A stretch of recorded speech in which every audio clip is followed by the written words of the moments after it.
channels available on Comcast channels 98 and 22. Channel 98 is your channel.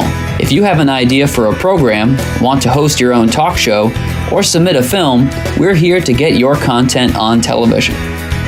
On Channel 22, we bring you live and replay coverage of government meetings and other town updates. A third channel, Blue Hawk Media, is operated by SAU 16 and can be found on Channel 13 with all your school sports, events, and meetings. You can watch Exeter TV online at exeternh.tv, Apple TV, and on Roku. Find us on social media for extra content. Subscribe to our YouTube channel and hit the bell to get notified about live streams and new content. Tune in to our platforms every other Friday to watch the Exeter Biweekly Report with recaps of recent events, updates from town departments, and messages from nonprofits in your area. If you head to our website, exeternh.tv, we invite you to sign up to our newsletter to receive monthly updates about new content, upcoming meetings, and more. We'd like to thank you for taking the time to watch Exeter TV and hope that you tune in to our other content as well.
I'd like to welcome you to the November 18th meeting of the River Advisory Committee. I'm assuming the microphones are working and everything is fine. Just so you know, masks are now required in any town property building for meetings. I think you might be able to sneak in and make a payment for taxes still, but I'm not sure about that. But everybody in a meeting should be wearing a mask. And this is because there is a big surge of COVID. Exeter Hospital, by the way, is in the newspaper for not having any more queuing up for their emergency room. So that's where we are. So the decision has been made that we're going to try really hard to not be spreading COVID, so everybody wears a mask. In other news, we used to do remote meetings. We went to live meetings in this room. Some of the people on our committee were asking if they could remote in, and I was suggesting that they could call Bob Glowacki and figure that out. But I got a message back from Bob saying, heads up on the Zoom. I'd like to have the committee member email yourself and I to let us know that they want to attend remotely. I can accommodate that as long as the request is made several days in advance. So we wouldn't have had time to do it for this meeting. And starting with December meetings, we won't be generating Zoom links for meetings unless the chair has requested doing so, since many of the meetings we have been offering over Zoom have not had people attending online. And I recall there were technical difficulties too, that people were having trouble. So my guess is that we're moving away from Zoom, and we still have to have a quorum to continue our operations in the meetings, and we're lucky today to have 6 people when we need at least 5. It's an 11-person board committee, but 2 of the people are non-voting. The town engineer and the natural resource person are non-voting. So 9 of the 11 are voting, which means a quorum would be 5. With fewer than 5 people, we wouldn't be able to do simple things like approve the minutes, or I guess we could adjourn and vote on where the next meeting is, but that's another thing that usually requires a vote. So that's the news from here. First item on the agenda is the draft minutes for the September 16th meeting, and I know you've all pored over it carefully. Does anybody have any comments or corrections that they would like to make? I think you're doing a good job. See, I thought they were very good. I wish that, I mean, there are numbers here, and I don't know if they're exactly right, and I wish that somebody like Paul would check that for us, but I'm guessing that this is pretty good. Okay, so seeing no corrections, do we have a motion to accept the minutes? So moved. I'll second. Lionel, and it's seconded by Nico. So all in favor, aye? Aye. Aye. All opposed? All abstaining? We have an abstention. I'm wondering, for the benefit of our recording secretary, we probably should go through and tell her who's here. So why don't we start at that end? You can say who you are. Rod Borden. Warren Biggins. Lionel Ingram. Richard Huber. Nico Papakostendis. Terry Harmon. Dan Jones. Okay, so that's who's present, and we are missing some people.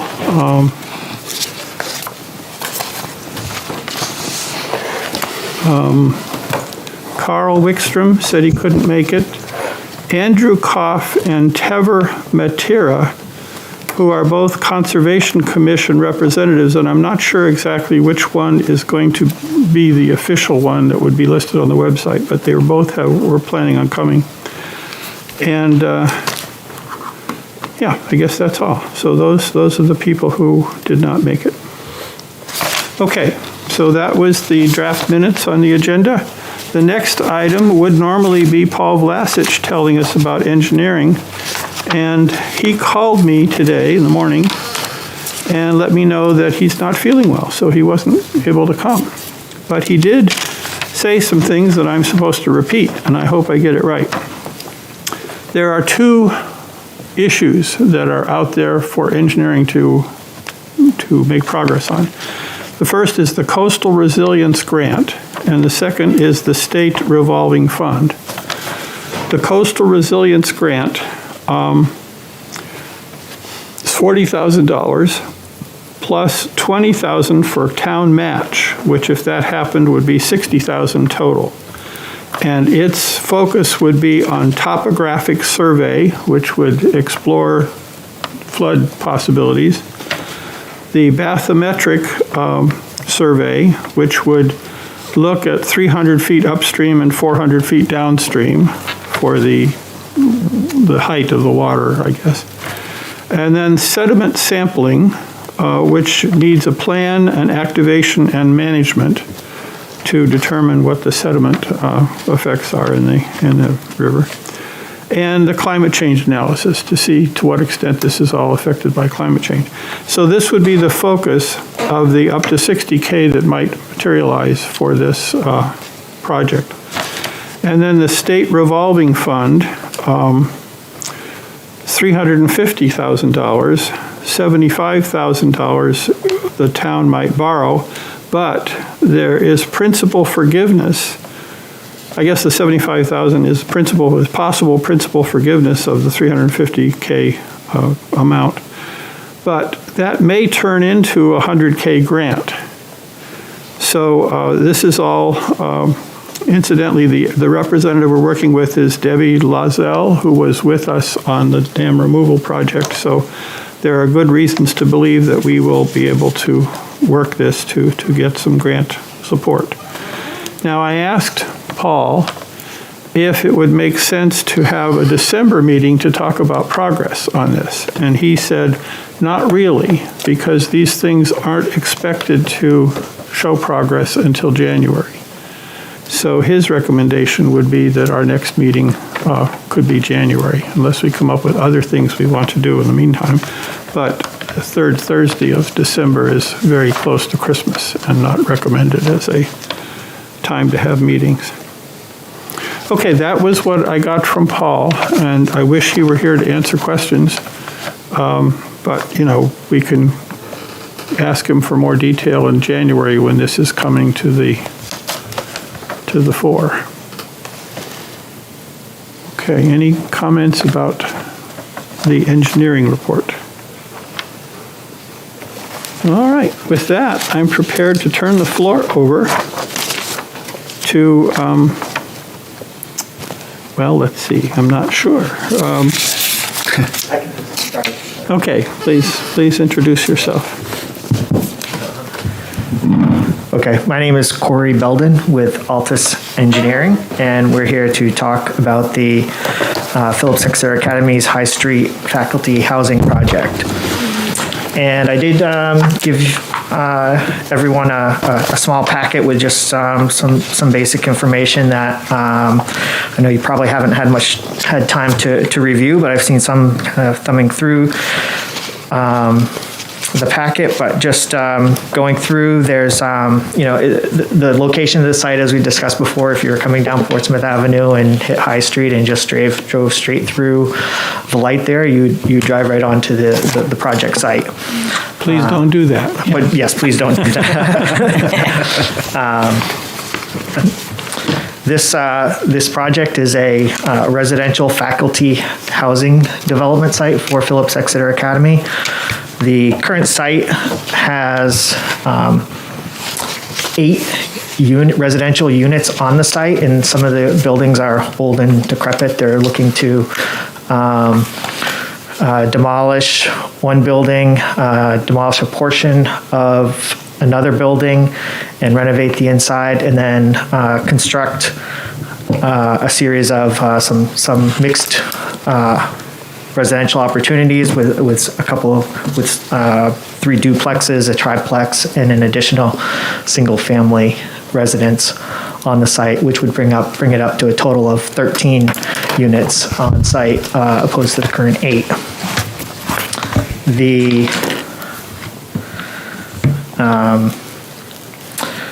site is served by municipal water and sewer, so we would connect back to municipal sewer, no septic on site. The primary, let me see, this comes off here.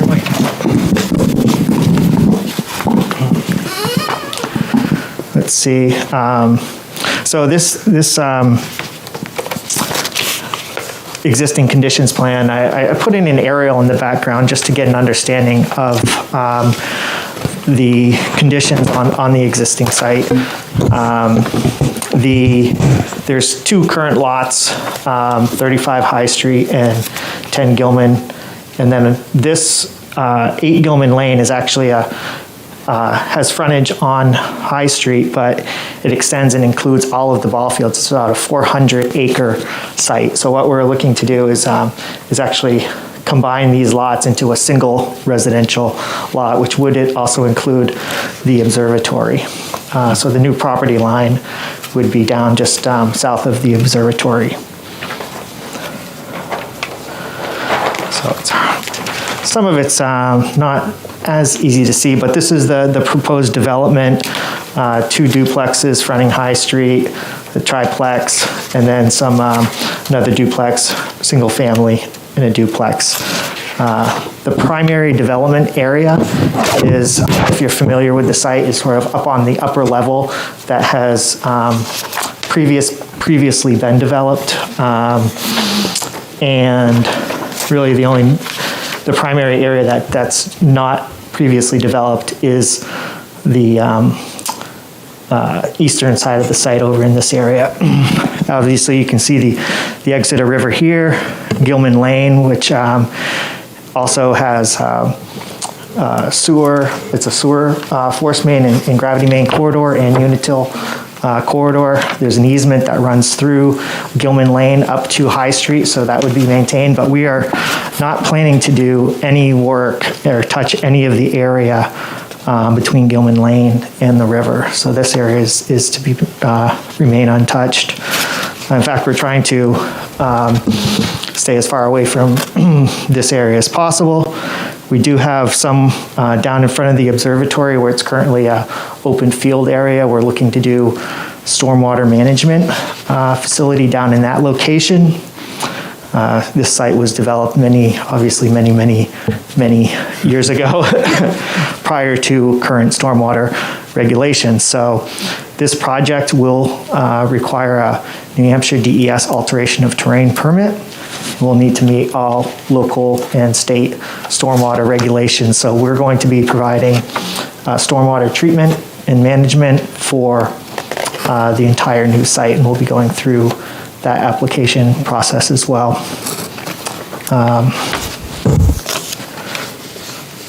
Obviously, we're within the shoreline area, so we'll be doing a New Hampshire DES shoreline permit application as well. Let me see if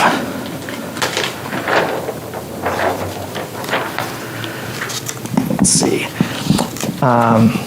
So there's a couple lines here that are hard to see, but this line here is the orange line, and you might be able to see it better on your plans. That's the 50-foot buffer area. So we're trying to stay out of that. We may have a little grading just to put a culvert across the driveway to the access to the observatory in order to get the stormwater down into the field. But again, no impervious area or anything down in that area. And then the 150 buffer line runs along this area. And what we're really looking to do within the 150 buffer area is to not increase the impervious area within the 150 buffer. We do have a new building, but there's also looking at this plan, all of this red and blue is, this red is all existing pavement that will be removed. And then a lot of the existing 8 Gilman Lane house will also be removed. So this will all be taken out, and it's basically a wash. We're matching, trying to have a very slight reduction in impervious area within the 150 buffer for the project.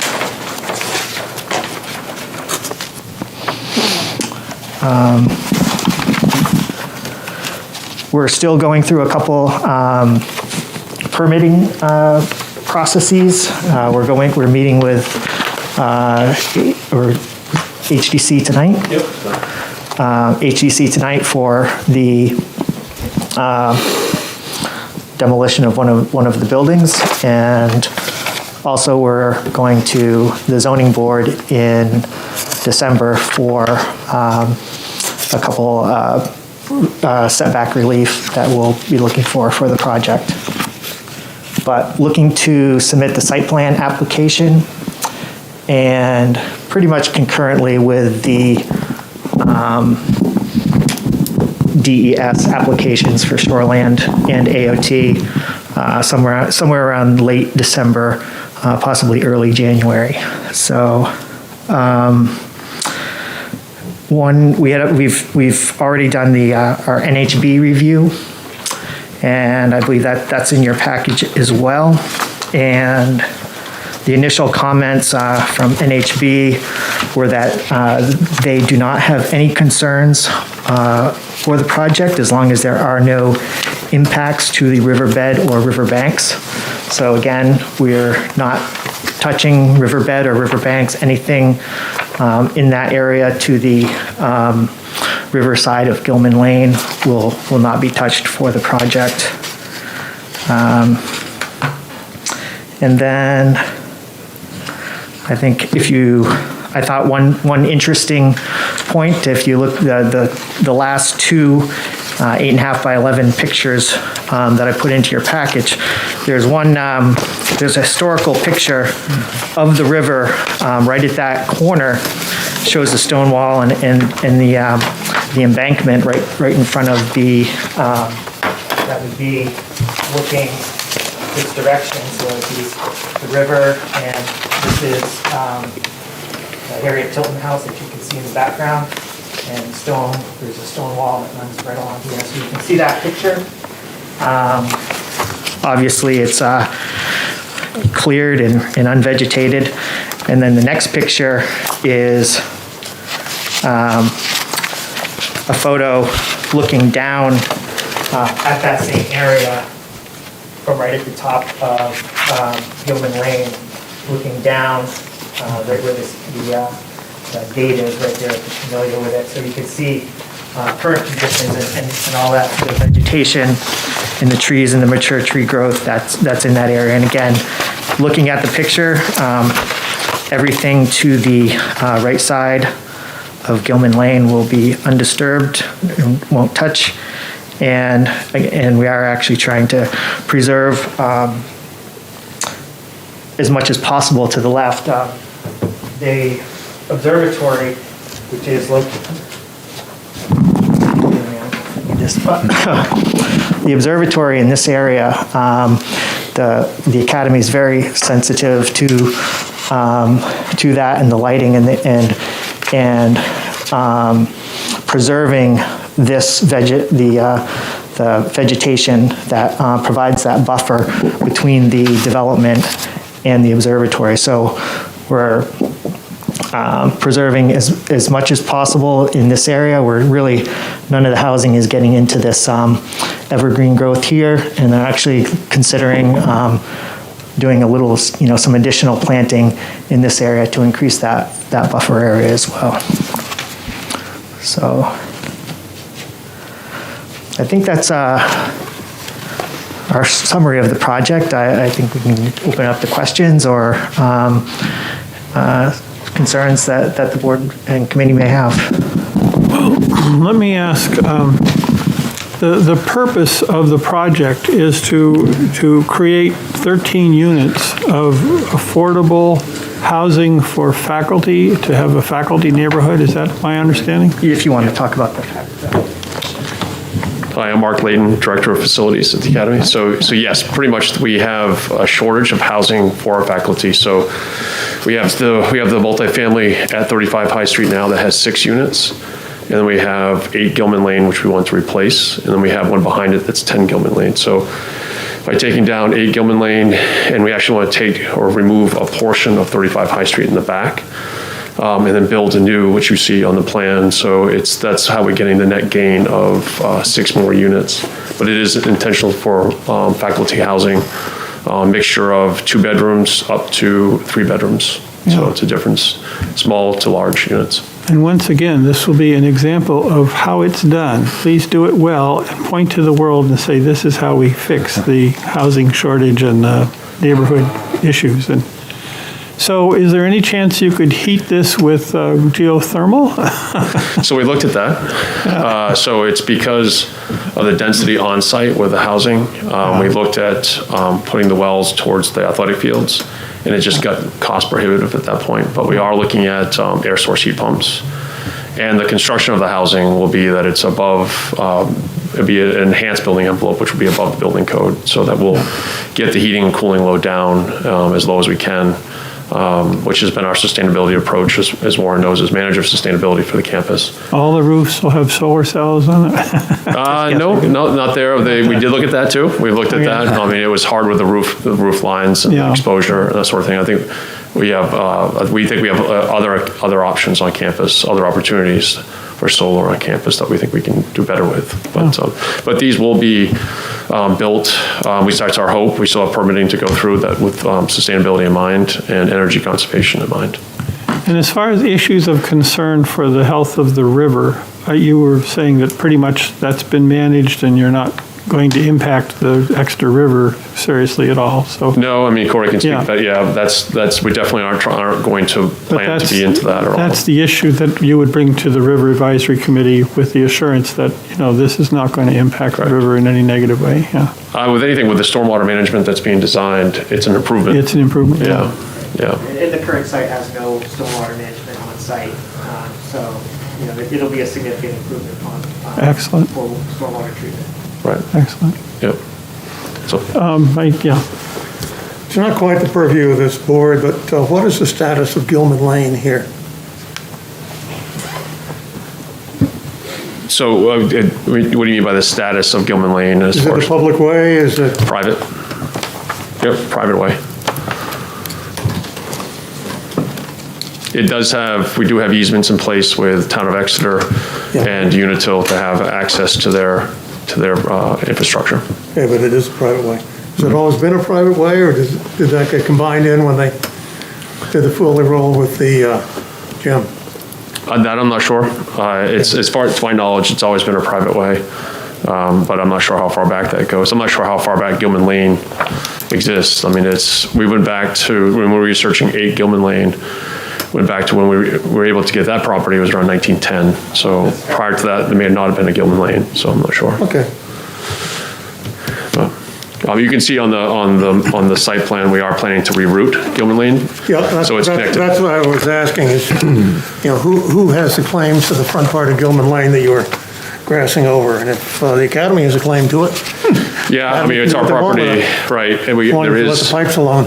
There is a utility easement for sewer, I believe, that the Town of Exeter, we have a Town of Exeter that goes right under Gilman Lane to High Street that we'll have to maintain, obviously. We can't build on it. Or as a right-of-way, I guess, or whatever it is. Yeah, it's a deeded right-of-way. There might be water running through there too. I don't know. Yeah, Corey, do you remember if it was, There's a water line there. Yeah. The current water line that serves the. Service line, okay. So it's water, is it water and sewer or just water? But I think that, I think that the easement is for the sewer line because there's the pump. Okay. Force main that runs up through. Yeah, there'd be a pump down below. The water line is just a service line. Service line, that okay. feeds the buildings and the service. Nothing out of the wells or anything, okay. Yeah. One quick question. Sure. It seems to me that even during construction time, the likelihood of any problem with the river is 0. Is that going to be correct, do you think? I do think, there'll be controls in place during construction to make sure erosion control, except for the stormwater design that goes into the rain garden, everything else is above. Is above the line. Above the line, and well above the line, but also up on the hill where erosion, we shouldn't have issues with erosion, but we'll have to make sure that that's in place and the controls are in place. Well, you're pretty far back to begin with. Correct. Yep. And it's a pretty straightforward construction project. It's, residential. It's, with minimal site improvements as far as with the roadway construction, but that will be one of the first things. A really quick question. Are you going to watch out for archaeological issues too when you deal in this area? Yeah, we'll have to. Yeah. And that's a requirement. And We'll end up, we have to do a historic research for that. As a requirement for our general construction permit, we'll have to do a historic review of the site, which would do your initial investigation with the state SHPO, State Historic Preservation Office, and they'll do a review, and then you find out if there's any potential or known anything known on site, and then if and then again, if there is, there's always the written into the requirements that if anything is identified, then that would be because this is a site that's down close to where, long before the white guys got here, was very much involved in Indian activities, and it could very easily be that you'll find something. We didn't find much of anything when we started digging with the dam, and so I'm not sure if you're going to find anything here, but I'm sort of have a hope there might be something there. Yeah. We went through the Heritage Commission process for the demo permit, and it's our understanding in 8 Gilman Lane, at some point there was a skeleton of a Native American that was found there. So, I don't know how much of a rumor that is, but that's what was discussed there at the Heritage Commission. So, in the basement of that, where that had, I guess, what was described to us that had silver spoons that was then donated to Harvard. So, that's what was described at the Heritage Commission. But through that process, we did get approval, or their advisory committee, they voted 5-1 to support the demolition of 8 Gilman and 35 High Street, a portion of 35 High Street, with some conditions of us, when we do the demo, we do a selective demo and tear it apart slowly to see what the history of the building was through the construction of the house. So just to answer your question about the archaeological, we are going to do slowly take the 8 Gilman Lane down if we get permission from HTC tonight, just to see how that was constructed and how it has changed. Because we know the interior of the building has been changed dramatically from you can see in the photo of one of those from the south side of that building. It does not look anything close to that now. It's much more modern. And so when we tear this down, if we get approval, we'll see how these things were changed. If there was a timeline, we can develop on the demolition of the property. So Thank you very much. Appreciate it. Yeah.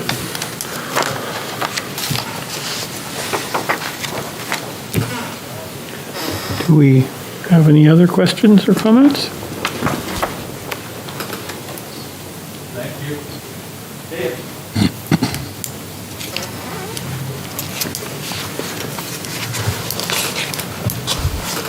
Are you worried about the fact there are 13 buildings that you're putting in? You're not superstitious? I am now that you mentioned it. That has not crossed our mind until you brought that up today. So we'll have to see if we can sneak a 14th in. A doghouse here or there might help. What's that? A doghouse might cut the fear, huh? Yeah, well, if we can claim that it's a 14th and not get taxed on it, that's the difference, Sure, I guess, I think right? you might say that. Unit Yeah. 12A. Yeah, that's why, yeah. I'm going to be thinking about that for a while now. Get rid of it before Thanksgiving. Well, thank you very much for this presentation. I think we all have to think about the future of Exeter, and this may be a really nice contribution to where we're going. Thank you. Appreciate it. Yeah, we're excited about the project. We think it'll be a nice addition and an improvement to the area. Okay, at this point, we're supposed to open the floor to other business. Anybody have any other business? I see no hands going up for other business. And then the last thing is public comment. Do we have any public comment? We don't have any public at this point. So the next thing is needing to decide when the next meeting is. And I'm guessing we've pretty much agreed on January 20th at 3 p.m. in this room with masks. I'm sorry. and- No, go ahead. Because I'm not familiar with this process. Do we get, is there a minutes or a memo? Does something get submitted by the committee on the support of the project, or that we've met with the? We'll have draft minutes go out that will record what we've just said, and that will be on the public record, hopefully within 5 business days. Okay. It should happen, yeah. Great. Yeah. And then the minutes will be approved on January 20th at 3 o'clock. All right. Thank you. Thank you very much. Thank you.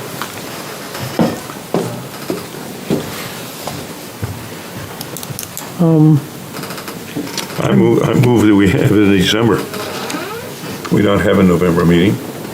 I'm sorry. December, Or- no December meeting, but we will No go to December meeting, January. yeah, sorry. Any second for that? Second, okay. Lionel proposed and it's seconded, so I guess we'll vote. All in favor, aye? Aye. All opposed? All abstaining? Unanimous selection of the next date, January 20th. Which date? What date? January 20th. Thank you. That's a Thursday at 3 o'clock. In here with masks, because the mask ruling is supposed to be revisited sometime before February 28th. In the meantime, we're going to wear masks, I think. The sign on the door doesn't talk about meetings, which is interesting. Yeah, the sign talks about the CDC recommendation that if you've been vaccinated, you don't have to wear a mask. And I Yeah. think that would get you through to pay your taxes. Exactly. But not to conduct a meeting. I would think they'd add something, if you're going upstairs to a meeting, you better put the thing on. Yeah, I think that's probably an important idea. So we will look into that right now. I don't know if you can get anything out of the selectmen, but Oh, I didn't hit this. Adjourn? Okay. I've always thought it'd be fun to run for selectmen.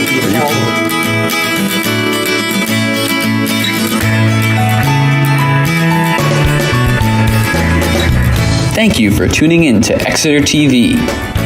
Exeter TV is the town's public and government access channels, available on Comcast channels 98 and 22. Channel 98 is your channel. If you have an idea for a program, want to host your own talk show, or submit a film,